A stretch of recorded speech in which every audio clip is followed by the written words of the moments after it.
Sciences for the last 17 years. In that time, he has created his own life management system, the Why You Can Life Management System.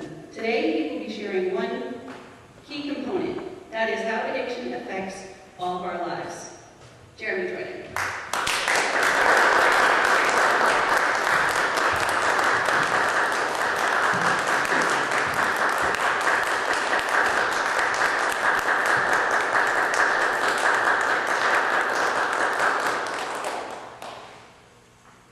Every single person in this room is an addict. In fact, all humans share one singular addiction. And that's what I'm going to talk to you all about today. But before I get into that and reveal it, I want to talk about addiction in general. Because I believe life is nothing more than a series of addictions. We go from one addiction to another to another. And in fact, I have broken life addictions into 5 categories. I'm going to go over the 5 categories of life addictions. Then I'm going to show you how they work together when we respond to things in life. And then finally, I'm going to reveal the universal addiction that ties it all in together. So what are the 5 categories of addictions? They are 1, sensory input, 2, internal dialogue, 3, emotions, 4, mental state, and finally our actions. Let's go over each one individually. First one, sensory input. Everything we experience in life, the entire universe, comes through our 5 senses. Without them, we wouldn't experience anything. But people can get addicted to sensory input. Like noise, music. I have a friend who, if you go driving with him, 99% of the time, he's got Fleetwood Mac playing in his car. Now, there's anything wrong with Fleetwood Mac, but that's all he listens to. And if you hang out in his house, eventually he'll put a DVD of them live in concert on TV for background noise. But there's other senses. Taste is a popular one. Food. People get addicted to certain foods. Touches. You get addicted to holding your child. Addicted to hugging your spouse a certain way. So any sensory input that we experience, we can become addicted to. Next category, internal dialogue. This is that voice inside your head that no one else hears. It's what you tell yourself. And a lot of people tell themselves the same thing over and over and over again. Why do I always screw up? Why am I so lazy? I'm really good at this. It can be good or bad. Any of these can be good or bad. But if you're saying the same thing in your head over and over, you're addicted to that internal dialogue. Because it stimulates your brain, and you're addicted to that stimulation. Next is emotions. Any emotion. When something happens, you have an emotional response. How many people here know someone, no matter what happens, they find a way to get angry or depressed? And then there's other people, no matter what happens, they find a way to be happy or excited. They're addicted to those specific emotional responses. Next category is mental state. Now, a lot of people get this confused with emotions. It's very similar, and some people think it's the same thing, but it's slightly different. Emotions is how you respond to a situation. An event happens, you get angry. A mental state is just someone that's in that state continuously. So you can have someone who is addicted to anger, or someone who's just naturally angry all the time. There's not an event that triggers it. They're very similar. Another way to look at it is emotions are like colors, and a mental state is like a painting. It's a little more complicated, and it's a little different, but they're very, very similar. And the final one is actions. We're always doing something. Even when you're sleeping or just sitting on the couch, you're still doing something. Our whole life is action. And if you're doing the same actions over and over and over again, you're addicted to those actions. And this is a big one. Now, those are the 5 categories. Now I want to explain how they work together.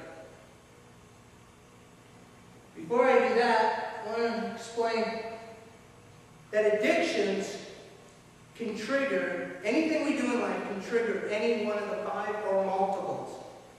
A popular addiction is drinking. Drinking's big in our culture. And if you become addicted to it, you're called an alcoholic. But let's really break down drinking. The problem drinking: sensory input, taste. Most alcoholics I talk to love the taste.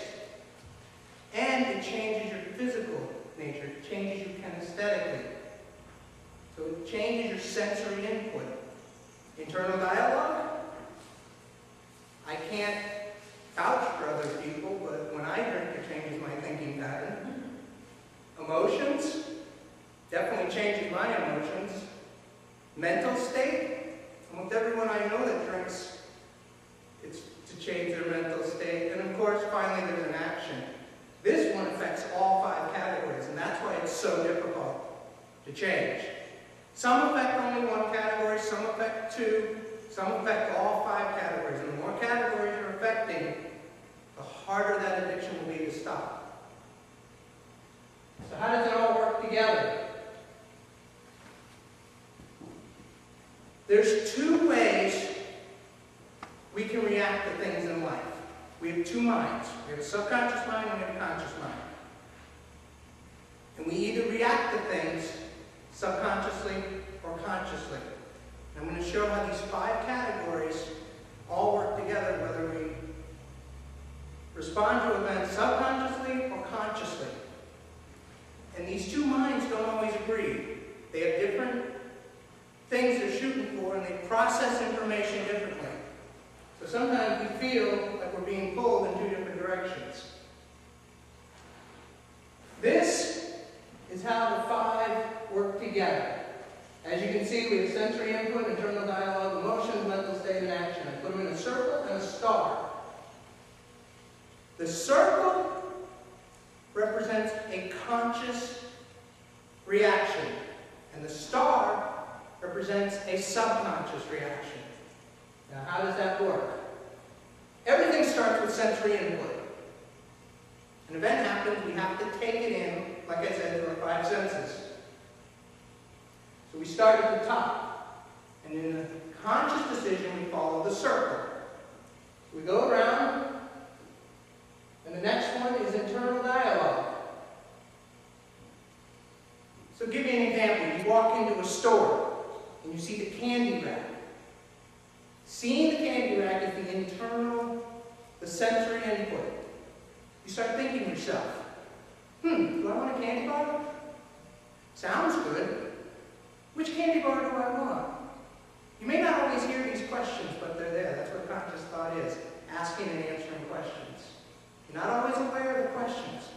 So you're like, what candy bar should I get? Well, Snickers sounds good. Maybe Skittles. No, I think I'll go with Snickers. And then, from internal dialogue, we go to emotion. You develop an emotion based on that internal dialogue. You start to get happy. I'm going to get a Snickers. And from that emotion, we create a state. Now you're excited. You go from the emotion to the state. And from the state, you take action. You reach down, you grab the Snickers, you go to the counter, you pay for it, and we eat it. That is a conscious reaction and decision based on an event or sensory input. But we can also react to things in our lives subconsciously, and that's the star. So once again, we start at the top. Sensory input. Say you're driving along, someone cuts you off. That's the sensory input. Now we follow the star. You go right to emotion. You have an emotional reaction. You get angry. Without even thinking about it, they cut you off, you get angry. And from emotions, we go to actions. You yell at them, you pump your fist, you present them with a unique hand gesture. Something, you do something. At the point you've done something, now you become consciously aware. So now we move over to internal dialogue. In a conscious decision, internal dialogue decided what we were going to do. But we've already done something. So this time, your internal dialogue, your conscious thinking, has to justify what you just did. That's what we're going to do this time. Because you've already taken an action. So now it's, oh, yeah, I've had a long day, I'm tired. You know, you justify the action you've just taken. And from that justification, we develop a mental state in line with it. You know, if you say things like, I'm tired or whatever, you will develop a mental state in line with your justification of the action you took because of the emotion. So that's the two ways we respond. The circle is conscious, the star is subconscious. Now I mentioned at the beginning there was a universal addiction that all humans share. And it affects all five of these and it ties them all together. The question is, what is it? You all excited to hear it yet? Alrighty. The singular universal addiction is our addiction to our identity. All of us have a personal identity. It's who we think we are. It's made up of our beliefs, our values, and our rules. And most of what we do in life is what I call identity reassurance. And what that means is you have this identity. And this identity would do and think these things. Therefore, I have to do and think these things to justify and make correct my identity. We don't ever want to be wrong. It's painful to be wrong. So whatever your personal identity is, you spend the majority of your life basically defending that identity. All our addictions, all five of them, are affected by your personal identity. If you want to change your life permanently, don't worry about the five addictions, the categories themselves. You've got to get into the center, the identity itself. Until you change that, you'll always revert back because you're going to want to defend that identity. It's the central one.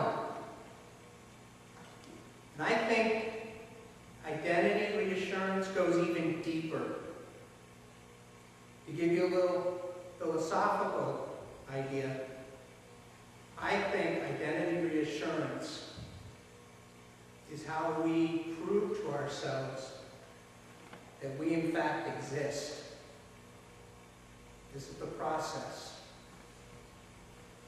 If someone existed with this identity, they would do and say these things. I do and say those things. Therefore, someone does